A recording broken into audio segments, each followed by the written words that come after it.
भर्गो देवस्य धीमहि धियो यो नः प्रचोदयात्।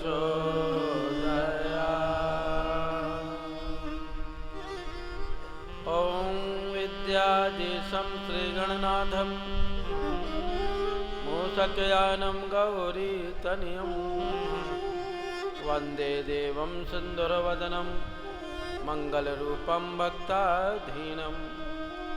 नमामि देवं गणनायकं सदा भजामि पुष्पैः सत्तं विनायकं।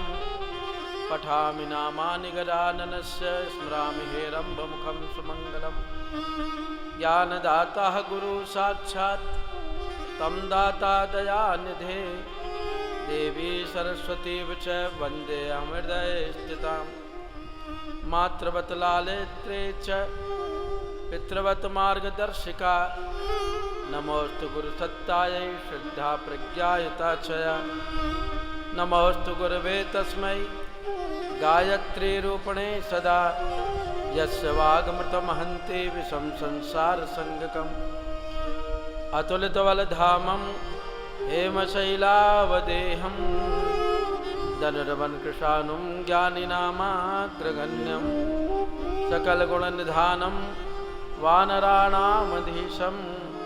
रघुपतिप्रियभक्तं वातजातं नमामि। श्रीराम राम रघुनन्दन राम राम।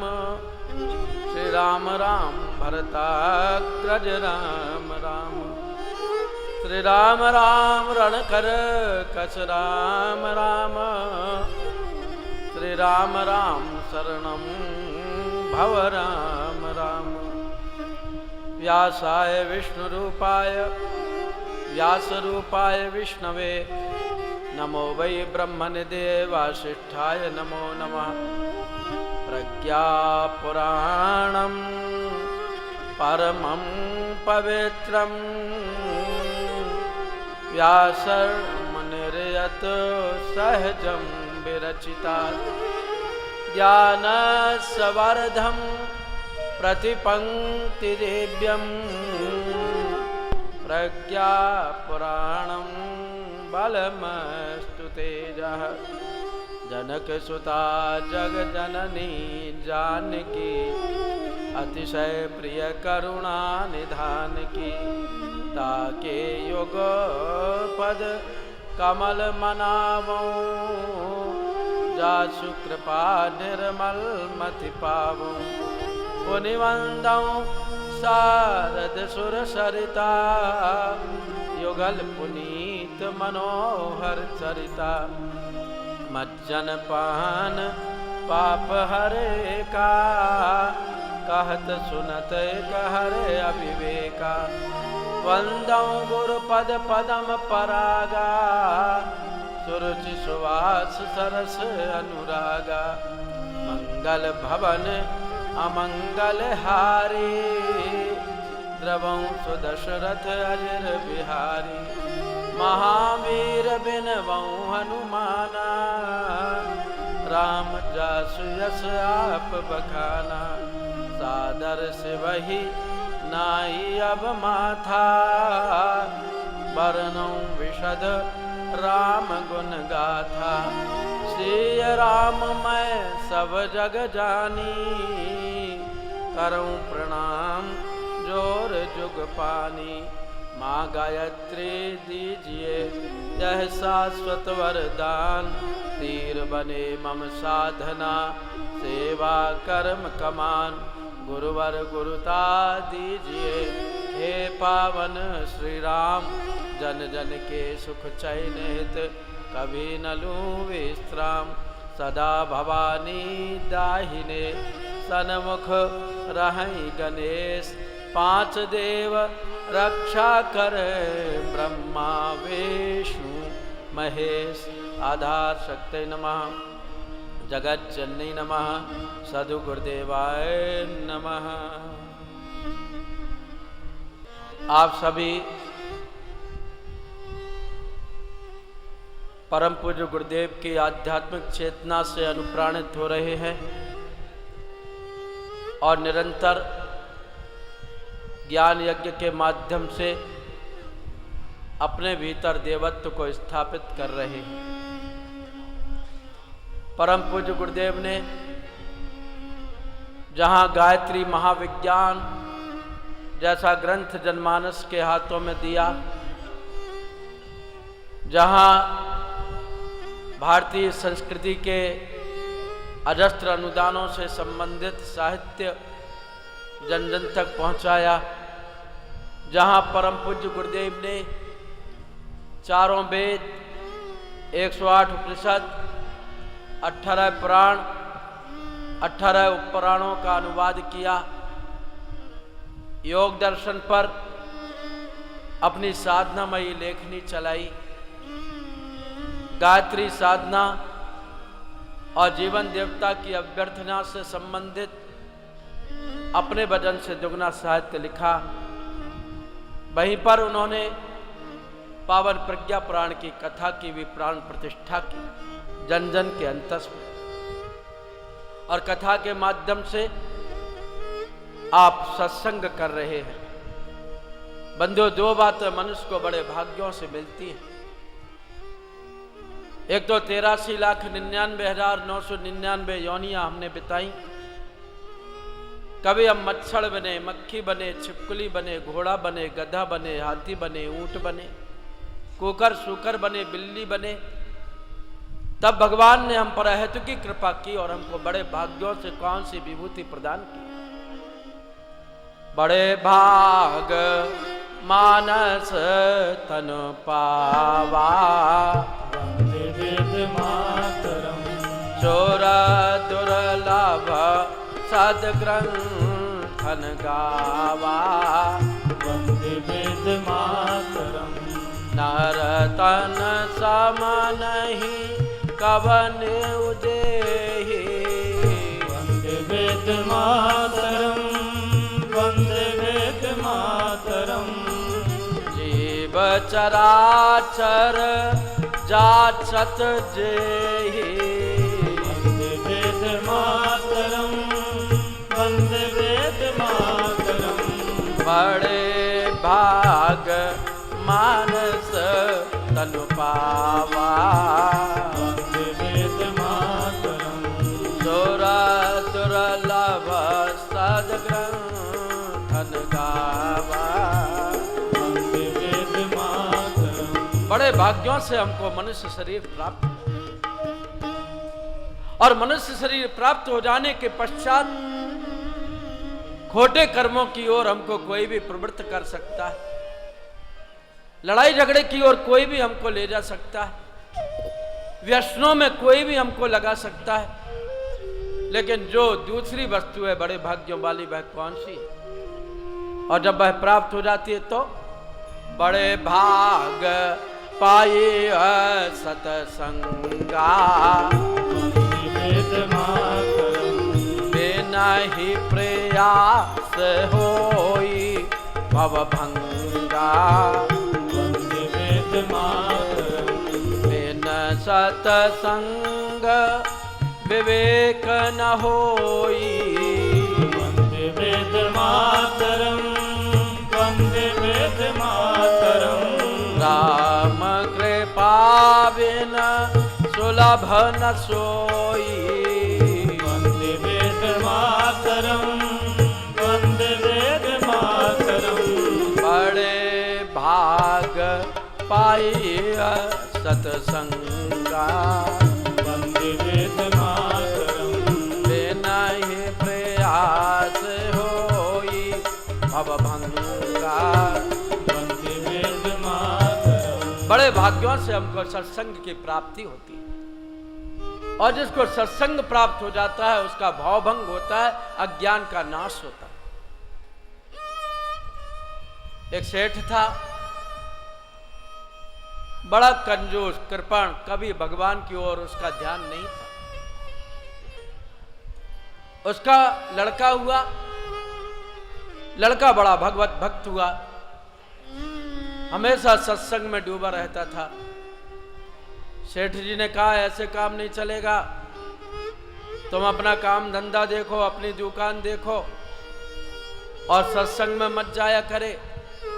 सत्संग कहीं हो रहा हो तो कानों में उंगलियां दे करके वहां से भाग जाया करे।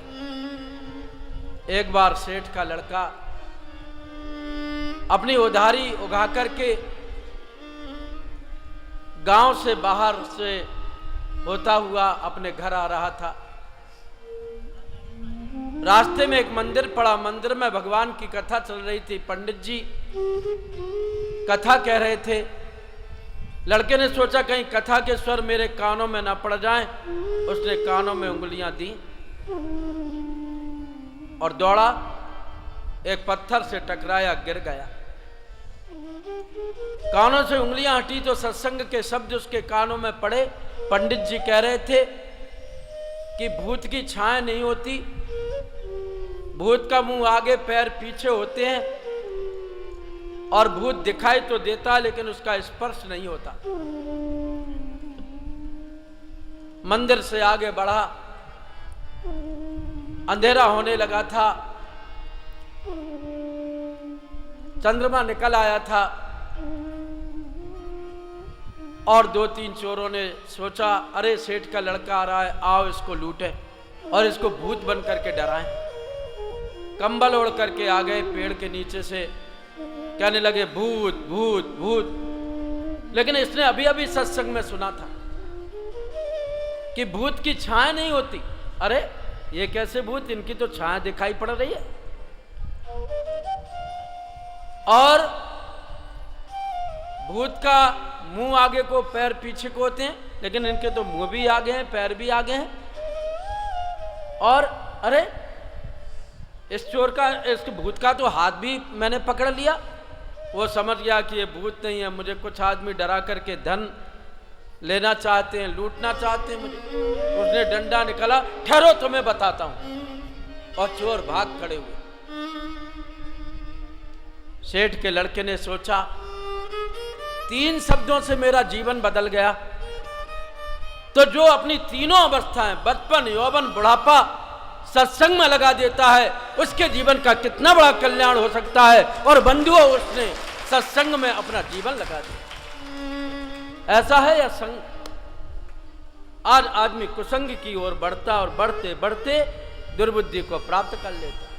ध्यायते विषय पुंसान संगस्ते सुपजायते संगात संजायते कामा कामा क्रोधा विजायते क्रोधाद भवत सम्मोहा सम्मोहात भ्रमा स्मृत विषाद बुद्धिनाशो बुद्धिनाशात प्रणश्यति। आदमी विषयों का चिंतन करते करते कामासक्त हो जाता है, विषयासक्त हो जाता है। और विषयों की आसक्ति मनुष्य की बुद्धि को खराब कर देती है। जिसकी बुद्धि खराब हो जाती है वह तो मरे के समान है। और आज सारी दुनिया में बुद्धि कुंठित है। हर आदमी की बुद्धि खराब होती हुई चली जा रही है। इसलिए सत्संग घर घर में होना चाहिए। परम पूज्य गुरुदेव ने युग निर्माण योजना के सत्संकल्पों में एक विशिष्ट सूत्र दिया कि हम अपने मन को कुप्रवृत्तियों से बचाए रखने के लिए सदैव स्वाध्याय एवं सत्संग की विधि व्यवस्था बनाए रखें, क्योंकि सत्संग से हमारा जीवन ऊंचा उठता है। और सत्संग होता कैसे? भगवान की कथाओं से होता है। वेद बड़े कठिन है, वेद आम जन जीवन के गले नहीं उतरते।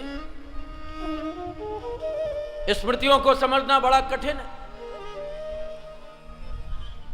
योग दर्शन की गूढ़ता कैसे समझ में आए? क्या किया जाए? तब ऋषियों ने पुराण परंपरा को स्थापित किया। और पुराण कितने लोकप्रिय हुए। घर घर सबके हों ही पुराना, घर सबके हों ही पुराना। रामचरित सुंदर विधि नाना, रामचरित सुंदर विधि नाना। वेद पुराण वशिष्ठ बखाने वेद पुराण वशिष्ठ बखाने, नहीं राम यद्यपि सब जाने, नहीं राम सब जाने, वेद पुराण सुनहि मन लाई, वेद पुराण सुनहि मन लागे, आप कहाँ ही अनुजन समुझाई, आप कहीं पुराण परंपरा इतनी लोकप्रिय हुई कि वेदों को हम यदा कदा पढ़ते हैं, योग दर्शन पर दृष्टि हमारी कभी कभी जाती है, लेकिन यह देश इतना धर्म प्राण है, धर्म प्रिय है, और धर्म प्राण बनाने का श्रेय पुराणों को है। क्योंकि ऐसा कौन सा घर है, परिवार है जिसने श्रीमद् भागवत पुराण ना सुना।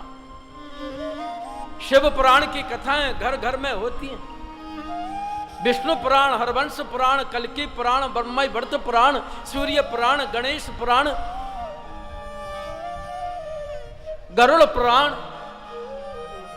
सभी पुराणों की कथा निरंतर हमारे देश में होती है, क्योंकि पुराण सरल। इसे पुराण परंपरा को गुरुदेव अपनी साहित्य विधा से कैसे दूर कर सकते थे। वेदों का कठिन भाष्य, कठिन वेदों का सरल भाष्य करने वाले परम पूज्य गुरुदेव ने कथाओं की परंपरा में पावन प्रज्ञा पुराण की कथा भी जनमानस के हाथों में सौंप दी।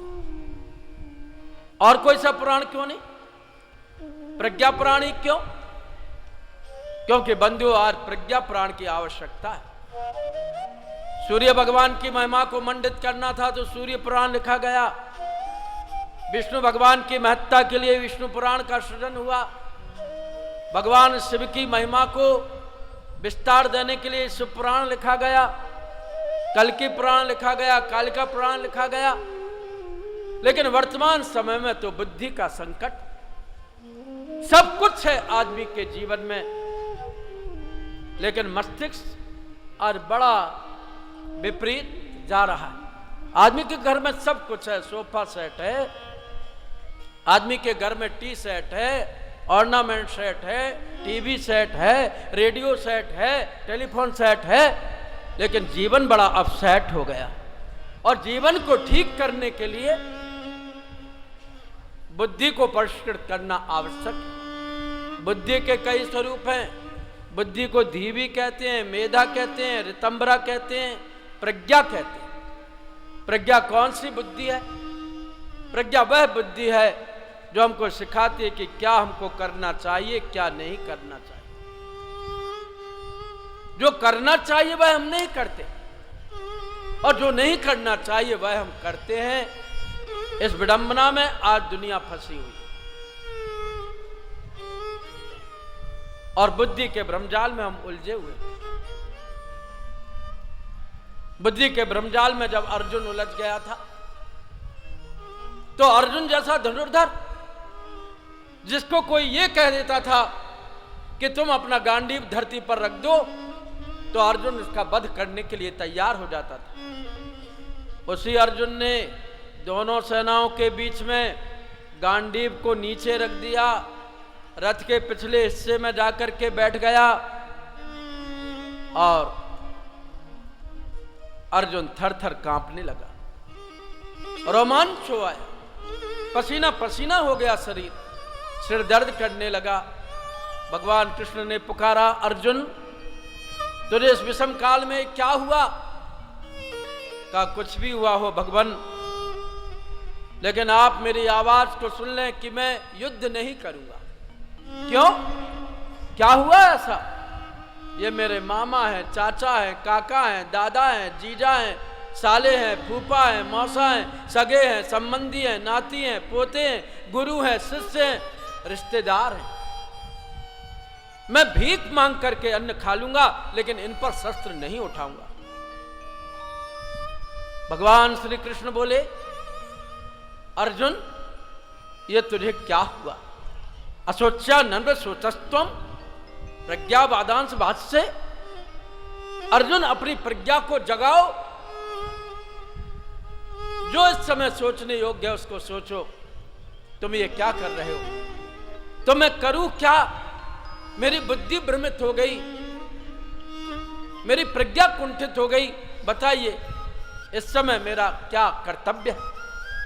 भगवान श्री कृष्ण ने कहा, अर्जुन माम स्मर युद्ध चा, मेरा स्मरण कर और युद्ध कर।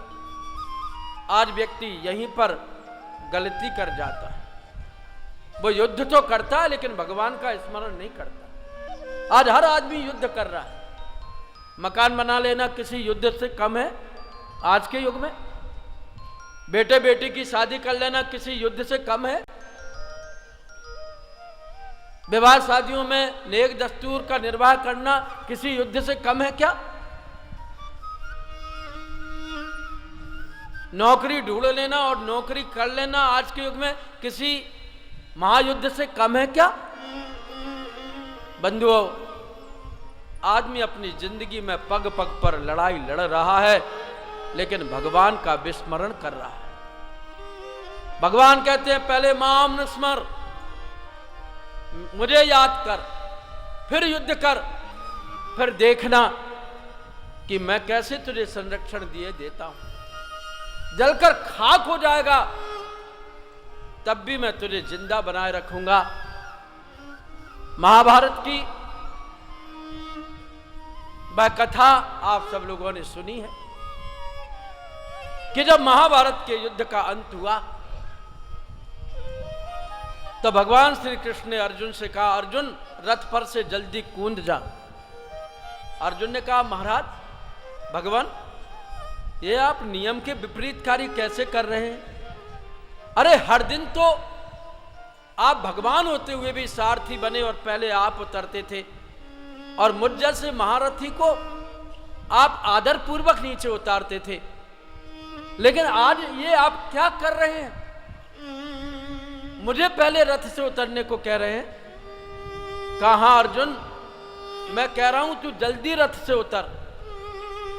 और भगवान श्री कृष्ण का आदेश मानकर अर्जुन रथ से दूर खड़ा हो गया। क्या 5 फुट दूर खड़ा हो ना? 5 फुट दूर खड़ा हो गया अर्जुन। और जैसे ही भगवान श्री कृष्ण रथ से नीचे उतरे वैसे ही वह रथ धू धू कर करके जलने लगा। कहा, अर्जुन अगर मैं तुझे पहले नहीं उतारता और मैं पहले उतर जाता तो आज तू भी इस रथ के साथ में धू धू करके जल जाता, तेरे जीवन का अंतिम दिन होता। क्योंकि तू समझ रहा था कि मैं लड़ रहा हूं और रथ पर मैं बैठा हूं। अरे दिव्यास्त्रों का इतना प्रयोग हुआ कि ये रथ तो 18 दिन पहले ही जल करके भस्म हो चुका था। केवल मैं इस रथ पर बैठा था, इसलिए रथ जीवंत था, तू जिंदा था। और तू सोचा मैं युद्ध कर रहा हूं? नहीं, मैं युद्ध नहीं कर रहा हूं। ये युद्ध बर्बरीक से जाकर के पूछो कि युद्ध कौन कर रहा था। बर्बरीक ने कहा, अरे भीम, तुमको अपनी गदा का इतना घमंड है? अरे युधिष्ठिर, तुम अपनी तलवार की इतनी चमक बतला रहे हो? अरे योद्धाओं, किसी ने किसी को नहीं मारा, लड़ने वाला भी कृष्ण है और मारने वाला भी कृष्ण है। मुझे तो कृष्ण के सिवा और कोई लड़ते हुए नहीं दिखा, तुम तो निमित्त मात्र हो। और बंधुओं, जिस समय आदमी इस युद्ध क्षेत्र में अपने आप को निमित्त मात्र मान लेगा उसी दिन वह सद्बुद्धि का पुजारी हो जाएगा, दुर्बुद्धि को दूर कर देगा। आज तो हमने अपने आप को सब कुछ मान रखा है। एक छिपकली छत से चिपकी हुई थी, उल्टी होकर के पैर ऊपर की ओर थे और पीठ उसकी नीचे की ओर थी। एक झींगुर गया, छिपकली, चाची तू ऐसे छत से क्यों चिपकी हुई है? कहा, चल चल झींगुर, क्यों? अगर मैं अपने पैर हटा दूंगी तो ये छत नीचे गिर जाएगा। अर्थात छिपकली जैसे हमारी आपकी स्थिति हो गई कि छिपकली जैसे हम अपने आप को कर्ता धर्ता मान रहे हैं। क्यों? क्योंकि हमारी दुर्बुद्धि आज हमारे सिर पर हावी हो गई। सद्बुद्धि जब हावी होती है तो भगवान को सामने रख करके हम कार्य करते हैं, और सद्बुद्धि को जागृत करने वाली विशेष बुद्धि का नाम है प्रज्ञा। धन ज्ञा अर्थात इस युग के अनुरूप प्रधान ज्ञान।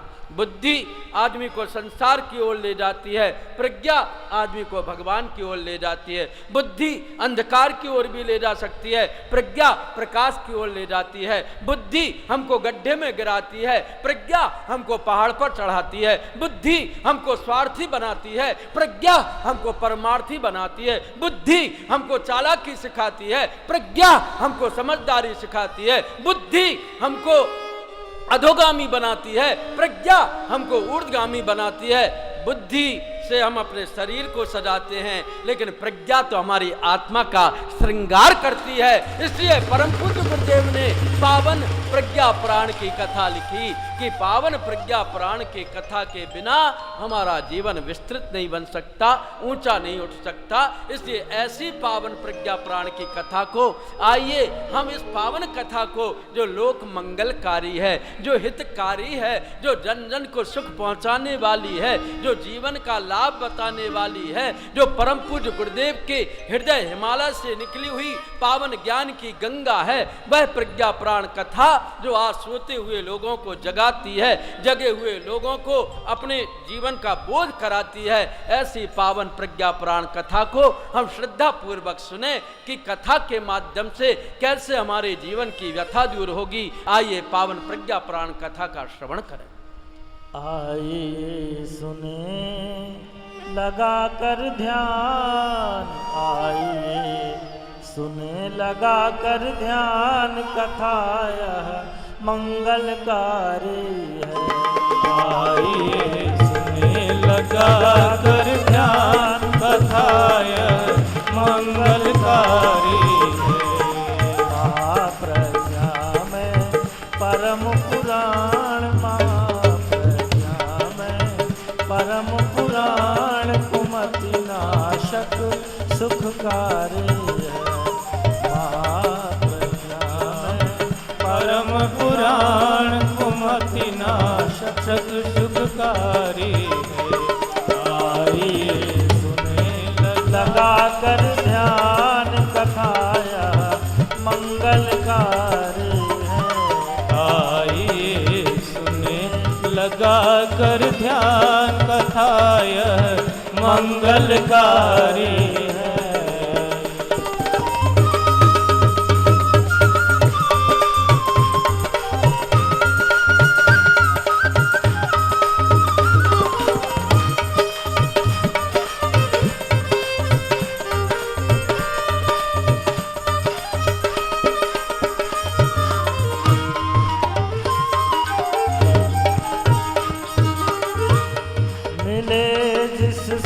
सद्ज्ञान महान, करे जो दूर मोह ज्ञान। मिले जिससे सद्ज्ञान महान, करे जो दूर मोह ज्ञान। करे श्रोता का जो उत्थान, भरा है ज्ञान और विज्ञान। करे श्रोता का जो उत्थान, भरा है ज्ञान और विज्ञान। हरे अभिमान करे कल्याण, हरे अभिमान करे कल्याण। कथा यह अति हितकारी है।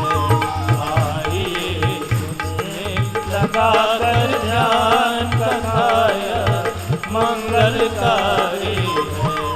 आइए सुने लगा कर ध्यान, कथा यह मंगलकारी है।